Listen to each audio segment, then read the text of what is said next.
Hello, I'm John Alves from Brazil. You can find me at my email address. And I'm here today to help Watershed and people like Bob. Let me introduce Bob.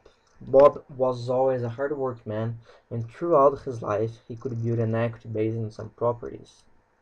The most important property he has is located in Austin under Watershed Management, WV 120 code, in the long-term rental market.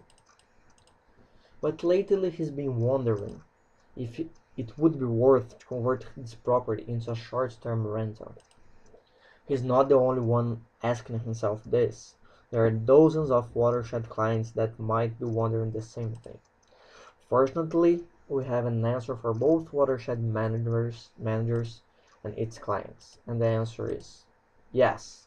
There is the potential for 41 profitable properties in 9 different cities in 9 different states. And how I reached this conclusion? I made a financial model from market data and Watershed managers considerations. I modeled the relationship between nightly rental price and the occupancy rate for short-term rental properties using data from current short-term rentals managed by other companies and owners. I used this model to predict the short-term rental price that would maximize profits from each of Watershed's clients' properties. The metrics I will report here are based on the sum of the forecasted profits that would be gained and the forecasted capital investment that would be needed if my recommendations followed. However, using market data, I can only estimate price and revenues. I needed more information to estimate the costs. So these are the variables I took into considerations.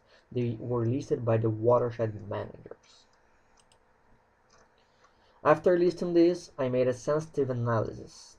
There is a rationale behind my test values. The ones with asterisk have deep research to defend them, as it's possible to see in my white paper.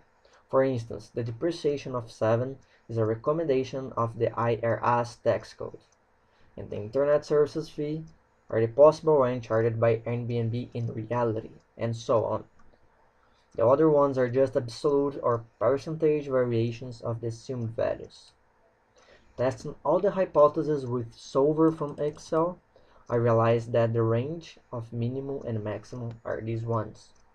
Moreover, I also realized that ceteris paribus, the fees are the variable that most change the profits in the model. The conclusion is that there is a positive cash flow in this project, and I will show the details of implementation next. When I knew that the Watershed could commit $500,000 to this project, I wrote again my schedule of investments in order to maximize profits as soon as possible in a financially sustainable way. So I came up with this schedule. This is the table showing the financial dynamic of the project. As you can see, in the second year, 16 properties are converted with the cash flow from the first year. It's only possible to convert 16 new properties due to the limitation of cash flow, and so on. So, in the end of the fourth year, we will have 41 converted properties in 9 cities located in 9 different states. Fortunately, Bob's Properties, the WV120, is one of the most profitable short-term rental properties and should be converted in the first year. On the other hand, its expected profits every year from the fourth of $1,127,220. The internal rate of return of this project from day 0 to end of fourth year is about 141%. $408,000 are the total cash needed initially, and 41 properties converted will be converted after the fourth year.